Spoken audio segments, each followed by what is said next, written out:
सबसे पहले आज मैं आपसे एक क्वेश्चन करूँगा कि जो सैल होते हैं, जो रॉक्स होते हैं, उनकी स्टडी को क्या कहते हैं? तो आप क्वेश्चन का आंसर ज़रूर बताना। तो जैसे कि आप सबको पता है हमने यहाँ तक लेक्चर 1 में कंप्लीट कर लिया था। अब हम थोड़ा आगे बढ़ेंगे, ठीक है? और आपको क्वालिटी प्लस एजुकेशन बहुत अच्छा मिल रहा है यहाँ से। तो आगे हम बढ़ते हैं, तो यहाँ पर हमने देख लिया था मेटामॉर्फिक रॉक्स क्या होते हैं और सेडिमेंट्री रॉक, इग्नियस चट्टानें क्या होती हैं, ये सब हमने पढ़ लिया था, है ना? ये सब आसानी से देख लिए थे, समझ में आया था कि नहीं आया था? एक बार बता दो। हाँ, तो यहाँ तक हम लोग किया था, कहाँ तक? कि सेडिमेंट्री रॉक्स जो होती हैं, अवसादी चट्टानें जो होती हैं, यहाँ तक किया था। हमने इसके बारे में आप सबको बताया था, ठीक है? अब थोड़ा मैं आगे यहीं से आगे बढ़ेंगे। हम यहाँ से आपको बता रहे हैं। कहाँ से? यहाँ से, है ना? चलो हम यहाँ से शुरू करते हैं। तो देखिए classification of the basis of formation, निर्माण के आधार पर अवसादी चट्टानें, ठीक है? निर्माण के आधार पर अवसादी चट्टानें। इसके निर्माण के आधार पर अवसादी चट्टानें। तो देखिए कैसे निर्माण के आधार पर कौन-कौन से हैं?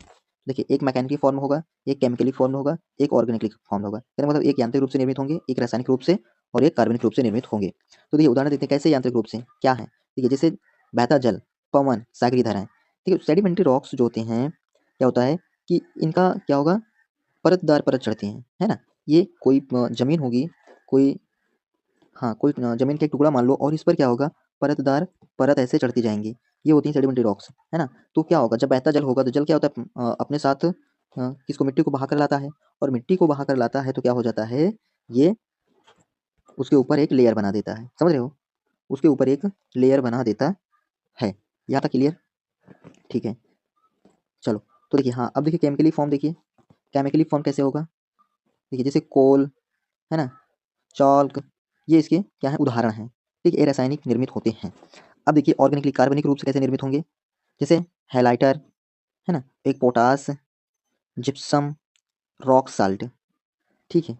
ये क्या होंगे, ऑर्गेनिकली फॉर्म हो गए। अब थोड़ा आगे देखते हैं, यहाँ से आपको बहुत अच्छे से क्लियर होने वाला है मेटामॉर्फिक रॉक्स, क्योंकि मैंने उस लेक्चर में आप सबको काफ़ी बता दिए थे सेडिमेंट्री रॉक्स क्या होता है, तो इसको मैं थोड़ा आसानी से क्लियर करने का प्रयास करता हूँ यहाँ से कि और जल्द हो जाए, इसको 2-3 मिनट में खत्म करने का प्रयास करते हैं। ठीक है, 5 मिनट के अंदर इसको खत्म करने का प्रयास करते हैं। चलो, तो देखिए सेडिमेंट्री रॉक्स, है ना?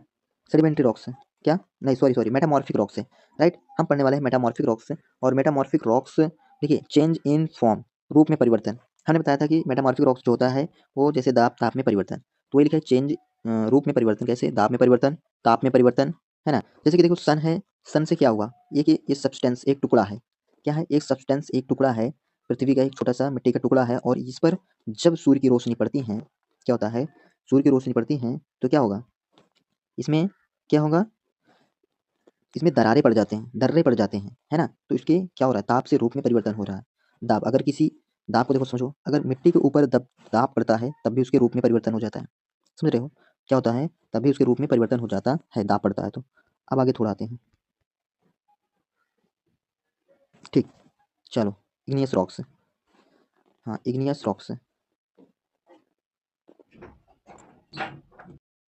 तो ये क्या है, एक रॉक्स साइकिल्स है, लेकिन ये रॉक साइकिल्स थोड़ा मैं यहाँ पर और अच्छे से मैं आपके लिए बनाया है। तो यहाँ पर देखो, ये रॉक साइकिल दिखाता हूँ। देखो, ये रॉक साइकिल देखिए, ये रॉक साइकिल की सेडिमेंट्री से मेटामॉर्फिक, मेटामॉर्फिक से सेडिमेंट्री और इग्नियस से मेटामॉर्फिक कैसे बनेगा? देखिए, चलो, यहाँ पर देखो हम समझते हैं, तो थोड़ा समझने का प्रयास करो। ये क्या है?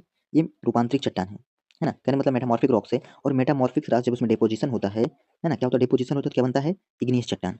समझ रहे हैं यहाँ पर? ये रॉक्स साइकिल्स हैं, ये रॉक्स चक्र है, सेल चक्र है, तो इसको समझने का प्रयास करना कि जब मेटामॉर्फिक रॉक्स में डिपोज़िशन होता है इसका, तब क्या बन जाता है? इग्नियस चट्टान, ठीक है? इग्नियस रॉक्स बनते हैं। अब इग्नियस रॉक्स में क्या होगा? अपरदन, है ना? इरोज़न जब होगा तब क्या बनेगा? क्या बनेगा? ये सेडिमेंट्री रॉक्स बनेगा, है ना?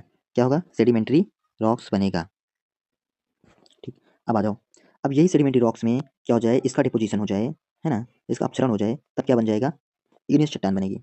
और ये इग्नियस चट्टान में जब टेम्परेचर और प्रेशर में क्या चेंज किया जाए, टेम्परेचर और प्रेशर चेंज किया जाए, तब रूपांतरित चट्टान बन जाती है ना? इग्नियस चट्टान मैंने आपको साइंस बताया था, इसके पहले कि इग्नियस चट्टान क्या होती हैं, कैसे इग्नियस चट्टान बनती हैं, और मेटामॉर्फिक रॉक्स को भी बताया था और सेडिमेंट्री रॉक्स को भी बताया था। लेकिन यहाँ पर सेल चक्र है, सिर्फ हम शॉर्ट में देख रहे हैं, ठीक है? तो क्या कर जाएगा, टेम्परेचर और प्रेशर में जब चेंज किया जाए तब रूपांतरित चट्टान बन जाएगी इग्नियस चट्टान से। अब देखो, अब सेडिमेंट्री रॉक्स है, सेडिमेंट्री रॉक्स में टेम्परेचर और प्रेशर में चेंज किया जाए, तब क्या बनेगा? रूपांतरित चट्टान बन जाएगी फिर भी। सिक्स सेडिमेंट्री रॉक्स और साथ ही चट्टान। यहाँ तक आपको समझ में आया? औषधि चट्टान समझ में आया? ठीक है, और इसमें लेयरिंग होती है ना, क्या होता है? रूपांतरित चट्टान जो औषधि चट्टान जो है, औषधि चट्टान में क्या होता है? लेयरिंग होती है। अगर डायरेक्ट आपको मेटामॉर्फिक रॉक से सेडिमेंट्री रॉक्स बनाना है, सेडिमेंट्री रॉक्स कैसे बनाएँगे फिर? उसके बाद इसमें लेयरिंग कर देंगे, है ना? इसमें अवसादन करेंगे, तब क्या बन जाएगा? सेडिमेंट्री रॉक्स बनेगा। तो आप बताओ पहले, ये आपको क्लियर हुआ कि नहीं क्लियर हुआ? रॉक साइकिल आपको क्लियर हुआ कि नहीं क्लियर हुआ? आपका चैप्टर यहीं पर एंड होता है, ये चैप्टर आपका खत्म होता है। अब हम मिलेंगे नेक्स्ट चैप्टर में और बहुत अच्छे से उसको भी करेंगे, देखते हैं कौन सा चैप्टर है। आपको यहाँ पर जो भी पढ़ाया जा रहा है, बहुत ही बेसिक्स और कॉन्सेप्ट क्लियरेशन हो रहा है यहाँ पर, तो अपना कॉन्सेप्ट क्लियर करिए और यही आगे आपको काम देने वाला है। आज अगर आप इसको क्लियर कर लिए, कल आपको पछताना नहीं पड़ेगा। चलो मिलते हैं नेक्स्ट वीडियो में, बहुत-बहुत आप सभी का धन्यवाद और एनसीईआरटी फन को हमारे सब्सक्राइब कर लीजिए।